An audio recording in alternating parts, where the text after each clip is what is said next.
Hello guys, welcome to AKS Tech. So in today's video, we are going to talk about how you can turn on Facebook dark mode. So Facebook is actually on the light mode as default settings.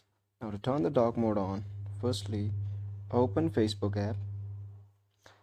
You have to log into your account. As you can see, I'm already logged in. So just tap the three lines here, scroll down a little bit, go to settings and tap settings, and you have to go, you can see preferences here. So at the last we have dark mode. Click on it and you'll have these settings which says on, off, use system settings. So you have three options. The default one is selected right here. So to turn the dark mode on, just tap on, and there you go.